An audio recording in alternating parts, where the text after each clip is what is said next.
64 योगनीय स्रोत श्रवण या पाठ करने से भय, रोग, कर्जा, तंत्र दोष, सभी प्रकार की बाधाएं नष्ट करता है और जीवन में सुख समृद्धि लाता है। 64 योगनी स्रोत के श्रवण या पाठ से ही नकारात्मक ऊर्जाओं का नाश होता है और साधक को भय से मुक्ति मिलती है। आवाह्यं ह्यं देवी योगिनी परमेश्वरी योगाभ्यासेन सन्तुष्टा परध्यान समन्विता दिव्यकुण्डलसङ्काशा दिव्यज्वाला त्रिलोचना मूर्तिमती रामूर्ता च उग्रा चैवोग्ररूपिणी अनेक भाव संयुक्ता संसारावरणतारिणी यज्ञे कुर्वन्तु निर्विघ्नं श्रेयायच्छन्तु मातरः दिव्य योगी महायोगी सिद्धयोगी गणेश्वरी प्रेताशी डाकिनी काली कालरात्रि निशाचरी हुंकारी सिद्ध बेताली खरपरी भूतगामिनी ऊर्ध्वकेशी विरूपाक्षी शुष्कांगी मांसभोजिनी फुत्कारी वीरभद्राक्षी धूम्राक्षी कलहप्रिया रक्ता च घोर रक्ताक्षी विरूपाक्षी भयंकरी चोरिका मारिका चंडी वाराही मुंडधारिणी भैरवी चक्रिणी क्रोधा दुर्मुखी प्रेतवासिनी कलाक्षी मोहिनी चक्री कंकाली भुवनेश्वरी कुंडलाताल कुमारी यमदूती करालिनी कौशिकी यक्षिणी यक्षी कौमारी यंत्रवाहिनी दुर्घटे विकटे घोरे कंपाले विषलंघने चतुष्षष्टि स्माख्याता योगिन्यो हि वरप्रदा त्रिलोक्य पूजिता नित्यं देवमानुषयोगिभिः इति श्री चतुष्षष्टि योगिनी स्तोत्रम् इति श्री चतुष्षष्टि योगिनी स्तोत्रम् आवाह्यं ह्यं देवी योगिनी परमेश्वरी योगाभ्यासेन सन्तुष्टा परध्यान समन्विता दिव्यकुण्डलसङ्काशा दिव्यज्वाला त्रिलोचना मूर्तिमती रामूर्ता च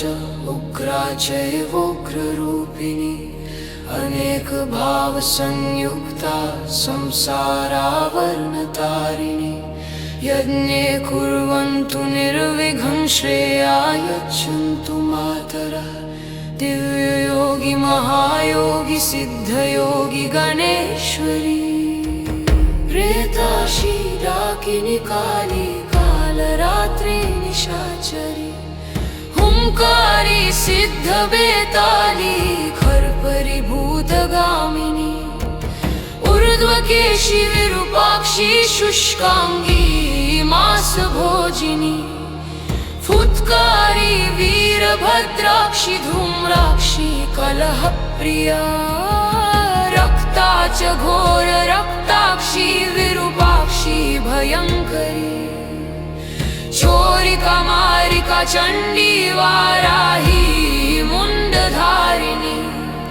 भैरवी चक्रिणी क्रोधा दुर्मुखी प्रेतवासिनी कलाक्षी मोहिनी चक्री कंकाली भुवनेश्वरी कुंडलाताल कुमारी यमदूती करालिनी कौशिकी यक्षिणी यक्षी कौमारी यंत्रवाहिनी दुर्घटे विकटे घोरे कंपाले विषलंघने चतुष्षष्टिस्माख्याता योगिन्यो हि वरप्रदा त्रिलोक्यपूजिता नित्यं देवमानुषयोगिभिः इति श्रीचतुष्षष्टियोगिनी स्तोत्रम् इति श्रीचतुष्षष्टियोगिनी स्तोत्रम् आवाह्यं ह्यं देवी योगिनी परमेश्वरीं योगाभ्यासेन सन्तुष्टा परध्यान समन्विता दिव्यकुण्डलसङ्काशा दिव्यज्वाला त्रिलोचना मूर्तिमतीरामूर्ता च उग्रा चैवोग्ररूपिणी अनेकभावसंयुक्ता संसारावर्णतारिणी यज्ञे कुर्वन्तु निर्विघ्नं श्रेयाय यच्छन्तु मातरः दिव्ययोगी महायोगी सिद्धयोगी गणेश्वरी प्रेताशी डाकिनी काली कालरात्रि निशाचरी हुंकारी सिद्धबेताली खरपरिभूतगामिनी ऊर्ध्वकेशी विरूपाक्षी शुष्कांगी मासभोजिनी फुत्कारी वीरभद्राक्षी धूम्राक्षी कलहप्रिया रक्ता च घोर रक्ताक्षी विरूपाक्षी भयंकरी चोरिका मारिका चंडी वाराही मुंडधारिणी भैरवी चक्रिणी क्रोधा दुर्मुखी प्रेतवासिनी कलाक्षी मोहिनी चक्री कंकाली भुवनेश्वरी कुंडला तालकुमारी यमदूती करालिनी कौशिकी यक्षिणी यक्षी कौमारी यंत्रवाहिनी दुर्घटे विकटे घोरे कंपाले विषलंघने चतुष्षष्टिस्माख्याता योगिन्यो हि वरप्रदा त्रिलोक्यपूजिता नित्यं देवमानुषयोगिभिः इति श्रीचतुष्षष्टियोगिनी स्तोत्रम् इति श्रीचतुष्षष्टियोगिनी स्तोत्रम्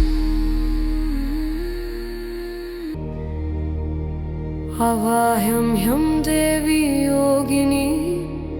परमेश्वरीं योगाभ्यासेन सन्तुष्टा परध्यान समन्विता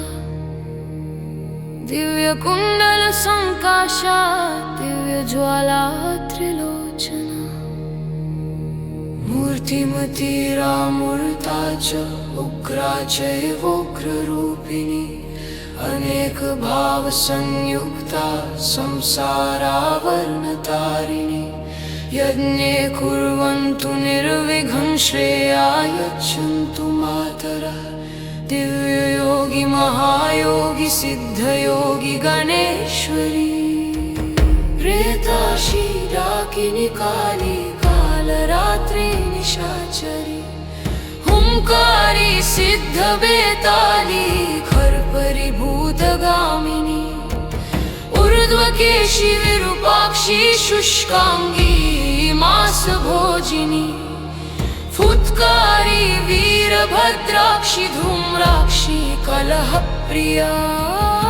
रक्ता च घोर रक्ताक्षी विरूपाक्षी भयंकरी चोरिका मारिका चंडी वाराही मुंडधारिणी भैरवी चक्रिणी क्रोधा दुर्मुखी प्रेतवासिनी कलाक्षी मोहिनी चक्री कंकाली भुवनेश्वरी कुंडला तालकुमारी यमदूती करालिनी कौशिकी यक्षिणी यक्षी कौमारी यंत्रवाहिनी कटे विकटे घोरे खम्पाले विषलङ्घने चतुष्षष्टि स्माख्याता योगिन्यो हि वरप्रदा त्रिलोक्यपूजिता नित्यं देवमानुषयोगिभिः इति श्रीचतुष्षष्टियोगिनी स्तोत्रम् इति श्रीचतुष्षष्टियोगिनी स्तोत्रम् 64 योगिनी स्रोत माँ दुर्गा के 64 विभिन्न उग्र एवं दिव्य रूपों को समर्पित एक अत्यंत शक्तिशाली तांत्रिक स्रोत है। यह साधना, रोग, कर्जा और तंत्र दोष को दूर करने के लिए, जीवन में सुरक्षा प्रदान करने के लिए, सुख समृद्धि देने के लिए और मनोकामनाओं की पूर्ति के लिए पढ़ा जाता है। यह स्रोत नवरात्रि, गुप्त नवरात्रि, अमावस्या या मंगलवार की रात को साधना के लिए अत्यंत शक्तिशाली माना गया है। 64 योगनीय स्रोत माँ दुर्गा के 64 विभिन्न रूपों, उग्र और दिव्य रूपों को समर्पित एक अत्यंत शक्तिशाली तांत्रिक स्रोत है। जो साधक